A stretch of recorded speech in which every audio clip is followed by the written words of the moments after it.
longing for more than 2 decades made them admire each other. Not only the feeling of affection between mother and son, but there was another vibration that arose every time they were close.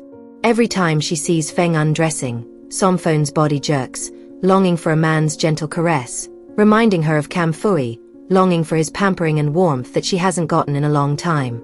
This is what made them get out of control and dare to express their hearts and combine their desires with each other. Everything happens without using common sense, only instant gratification. Hey, welcome back to the channel. Today, we're diving into another chilling real-life event from around the world. This one takes us to the Phongsali region of Laos. And trust me, this story is one that will hit you right in the feels. It's definitely not your typical tale. It's strange, unsettling, and totally beyond reason. So, what's the full story behind this? Stick around, and let's take a closer look at this wild case.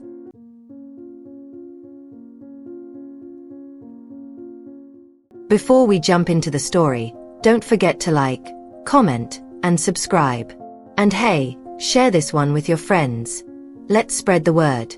Now, let's dive into it. The story starts with Mr. Cam Fui, a policeman and politician from Phongsali, Laos. Back in 1989, when he was just 35, he was already making waves in the political scene. He was on the fast track to success, with rumors swirling that he might even become a minister one day. His family was super proud of him, especially his wife, Baun, and their 5 daughters. Now, there's an interesting reason behind having so many daughters. Ever since they got married, Cam Fui and Baun had been obsessed with having a son. But no matter how hard they tried, each time, they had a girl. A little ironic, don't you think? But hey, what's meant to be is meant to be, right? Fast forward to 1991. Cam Fui was on a week-long assignment in Muang Samphan when he met Somphone, a 20-year-old intern working at the local party office. Somphone was a clerk, and she found herself being teased by Cam Fui, who clearly had a way with words. Even after his assignment ended, Cam Fui kept coming back to Muang Samphan to visit Somphone. They started dating, even though Somphone knew he was married. Then, things took a turn. Somphone got pregnant and demanded that Cam Fui take responsibility. And instead of running away from the situation, Cam Fui promised to marry her once the baby was born. Sure enough, in 1992, Somphone gave birth to a healthy baby boy named Feng, who, in Cam Fui and Baun's eyes, was the son they had always wanted. Baun, despite the circumstances, agreed to let Cam Fui marry Somphone and take her as his second wife. But here's where things get dark. 2 years later, Cam Fui and Baun orchestrated a plan to have Somphone divorced and take custody of Feng. They set her up in a hotel with another man, a man they had hired, and used money to manipulate the situation. The plan worked perfectly. Somphone was divorced, and Cam Fui got full custody of Feng, finally fulfilling his dream of having a son. After that, Somphone disappeared, and Feng grew up to be the apple of his parents' eye. Fast forward again. The Cam Fui kids grew up, went to college in Muang Samphan, since it had better universities than Phongsali. Feng was no different. He studied economics at Muang Samphan State University, alongside his third brother. Now, Feng had a love for soccer, and he was pretty good at it. So, during his final semester, he started teaching soccer at a local private junior high school. Even after graduation in March 2016, while he searched for a job related to his degree, Feng became more and more immersed in teaching soccer. He ended up getting hooked on it, and it became his life's work. Funny enough, Feng's mom, Baun, used to talk about a woman named Somphone, a woman who was apparently his father's mistress. It wasn't until one day, by pure accident, that Feng stumbled upon an old document in his parents' closet. It was about the custody transfer of a child, and something about it seemed familiar. Feng began to suspect that Somphone might actually be his biological mother, but he never really dug into it. After all, Baun had always been there for him, loving, caring, and nurturing him like no other. Plus, his siblings always treated him like family, spoiling him like their own. Then, in July 2015, Feng got a message on Facebook from a woman named Somphone. She claimed to be his biological mother and said she'd been searching for him for 21 years. Feng was shocked. He couldn't believe it. But even though he was taken aback, he didn't respond. He loved Baun, and in his heart, she was his real mother. Somphon's messages kept coming, but Feng didn't want to entertain it. Things took a sad turn in August 2015. Feng's father, Cam Fui, passed away from a heart attack at 61. Feng went back to Fengsili to be with his family, and while there, he finally gathered the courage to talk to Baun about the messages from Somphone. It was time to face the truth. Baun, knowing this moment would come eventually, finally sat him down and told him everything. She told him that Feng was indeed the child of Cam Fui and Somphone, but that never mattered to her. In her eyes, Feng had always been her son, her prince, the one she loved deeply. Feng, in turn, told her that she was the best mom he could ever ask for, the queen of his life. And even though he now knew the truth about his biological mother, Baun made sure he knew that he was welcome back in her arms anytime he needed her. She didn't stop him from connecting with Somphone, but she made it clear that no matter what, her love for him would never change. Feng would always have a place with her, and that love would never fade. After the start of 2016, Feng finally gathered the courage to respond to Somphone's Facebook messages. When they met in person, the tears just wouldn't stop. Despite being 45, Somphone still looked young and beautiful, while Feng, at 24, was looking pretty sharp himself. You can only imagine the emotions that came rushing back after 22 years apart. It was like an explosion of nostalgia. Somphone told Feng that she had managed to track him down through Baun and Cam Fui's Facebook accounts. It turned out, the bond between them was something that never really went away, and she'd been longing to reconnect. They spent hours talking, with Feng sharing stories about his childhood and school days, things Somphone had never known about. It was all so exciting for her, finally hearing about the life her son had lived. Somphone had fallen on hard times.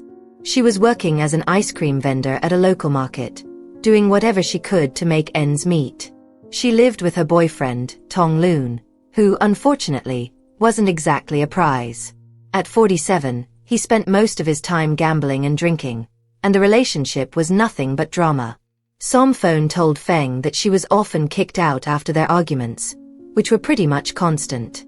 As days passed, after Feng finished teaching soccer, he started visiting Somphone regularly. Sometimes he'd stop by the ice cream shop, or he'd visit her at the small place she rented. One day, Feng met Tong Lun face to face, and the guy had the nerve to ask him for money. Feng lost his temper, hitting Tong Lun in the process. He begged Somphone to leave him and break things off with the man. But Somphone, it seemed, had her reasons for staying. She finally admitted that she owed Tong Lun a lot of money from the past and couldn't repay him, so she felt stuck, unwillingly tied to him as his lover. In April 2016, Feng finally brought Somphone to Fengsili to meet Baun. It was an emotional reunion. The two women hugged and cried, making amends for the years of tension and misunderstandings between them. They apologized for everything that had happened 22 years ago, and it was here that Feng learned about the debt Somphone had owed Tong Lun. She asked Baun for help paying them off, and without hesitation, Baun agreed to help. After that, Somphone moved out of her old place in Muang Samphan and started fresh. She broke up with Tong Lun for good. As it turned out, living with him had been nothing short of abusive, with Somphone often suffering through harsh treatment. Now, with everything out in the open, Somphone felt nothing but gratitude, not only for the new life she was building but also for the support she was receiving from Feng and Baun. For a few weeks, life was peaceful for Feng and his mother. They were adjusting to their new life together, filled with happiness and the joy of reuniting after so many years. But things took a turn when Tong Lun started showing up at the ice cream shop again. He had somehow found out about Somphone's new place and started dropping by. This made Somphone uncomfortable, so she told Feng about it, and he decided to take action. Feng reported Tong Lun to the police, asking them to intervene and keep him away from his mother. Unfortunately, nothing came of the report. Perhaps there wasn't enough money involved for the authorities to act. In the end, Feng made the decision to stay at his mother's house permanently, so Tong Lun couldn't cause any more trouble. He had previously lived close to the school, but now he moved into Somphon's rented home, hoping to keep things calm and protect her from any more disturbances. Perhaps this also became the momentum for the two of them to get closer. The longing for more than 2 decades made them even admire each other, not just feelings of affection between mother and son, but there are other vibrations that appear every time they are close to each other. Every time she sees Feng undressing, Somphon's body jolts, missing the gentle caress of a man, reminding her of Cam Fui, missing his pampering and warmth that she never got for a long time. This is what made them get out of control and dare to express their hearts and blend their passions with each other.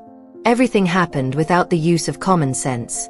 All that mattered was instant gratification. By the end of 2016, Somphon's situation became the topic of gossip among the neighbors and the folks at the market. She had a noticeably big belly, but everyone knew she wasn't married. Some people assumed she was still involved with Tong Lun, though others were starting to talk, speculating that the baby was actually Feng's. In January 2017, Somphon gave birth at the local hospital, and the experience left her heartbroken. The baby had a very small head, a sign of a possible disability. The doctor explained some potential causes, but there was little they could do about it, leaving Somphon with no real answers, only the painful reality to accept. When she brought the baby home, Feng felt a sense of unease. He was worried about the neighbors finding out the truth, especially after seeing the condition of the baby girl. He feared the rumors would start to swirl, and some people might even think about abandoning the helpless child. But Somphon couldn't bring herself to entertain such an idea, and she firmly opposed it. 2 weeks later, Feng broke down in tears while calling his mother, Baun. He finally told her the truth and apologized. Although Baun was shocked and angry, she stayed calm and advised Feng and Somphon to go back to Fengsili and have a religious marriage.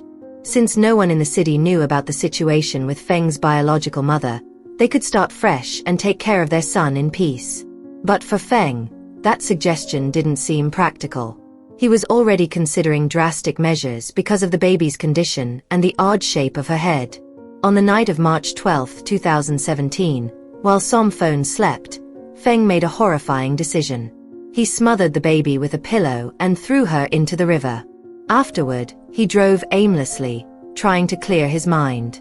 Around 11 p.m., Feng stopped at a pharmacy and ran into Tong Lun, who began yelling insults at him. Feng ignored him and got back into his car, but things quickly escalated. Tong Lun threw a rock at his windshield, shattering it and pushing Feng over the edge. In a fit of rage, Feng started the car and drove straight at Tong Lun. Witnesses later said that Tong Lun was thrown to the ground and even run over again by Feng, who then fled the scene. Residents rushed Tong Lun to the hospital, but he was pronounced dead upon arrival. Feng, deeply shaken by the events, eventually turned himself in to the authorities, confessing that he had lost 2 lives that night: his baby and Somphon's ex-boyfriend, Tong Lun. Naturally, Somphon was devastated by the news. She immediately called Baun, who rushed over to support her son. Even Feng's siblings showed up, offering their love and moral support. Everyone was aware of the complicated relationship between Feng and Somphon, but no one ever imagined it would end in tragedy. It was heartbreaking to see the young man arrested for taking someone's life. Feng should have known better and kept his temper in check when Tong Lun provoked him.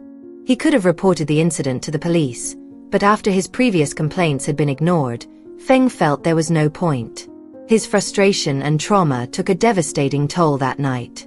Through his lawyer, Feng expressed with a sense of resignation that on the night of the incident, he had stopped by a 24-hour pharmacy to pick up some headache medicine. He had been feeling dizzy from all the stress and hadn't been able to sleep for the past 48 hours. As he was leaving, he unexpectedly ran into Tong Lun, who started yelling and hurling insults at him. Tong Lun even chased him to the parking lot, throwing rocks and pieces of wood at his car, and stood defiantly in front of the vehicle, refusing to move. At that moment, Feng, already overwhelmed from the emotional toll of what had happened earlier with the baby, snapped and ran Tong Lun over, driving over him multiple times in a fit of rage.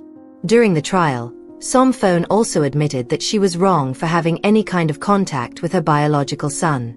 Over time, What started as longing had unfortunately turned into something far more complicated and wrong. She revealed that when she was a few months pregnant, she had considered aborting the child but couldn't go through with it. Feng had promised to accept the baby, and they both hoped for the best.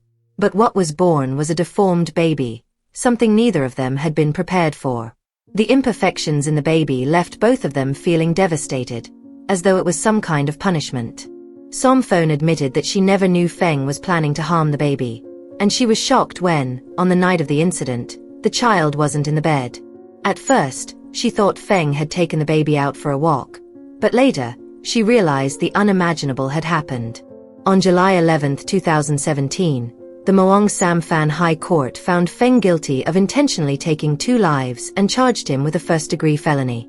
The 25-year-old was sentenced to life imprisonment, while Somphone was also held accountable for her actions with her son, receiving a 2-year prison sentence. Throughout the process, the family, especially Feng's mother Baun, made it a point to visit both of them in prison. Baun, devastated by the turn of events, remained hopeful that Feng would eventually be shown leniency. She believed that, despite everything, Feng was still a good person at heart, someone who had no criminal history and simply needed guidance. With this in mind, she and the lawyer appealed, but unfortunately, the appeal was rejected. What lessons can we learn from this story?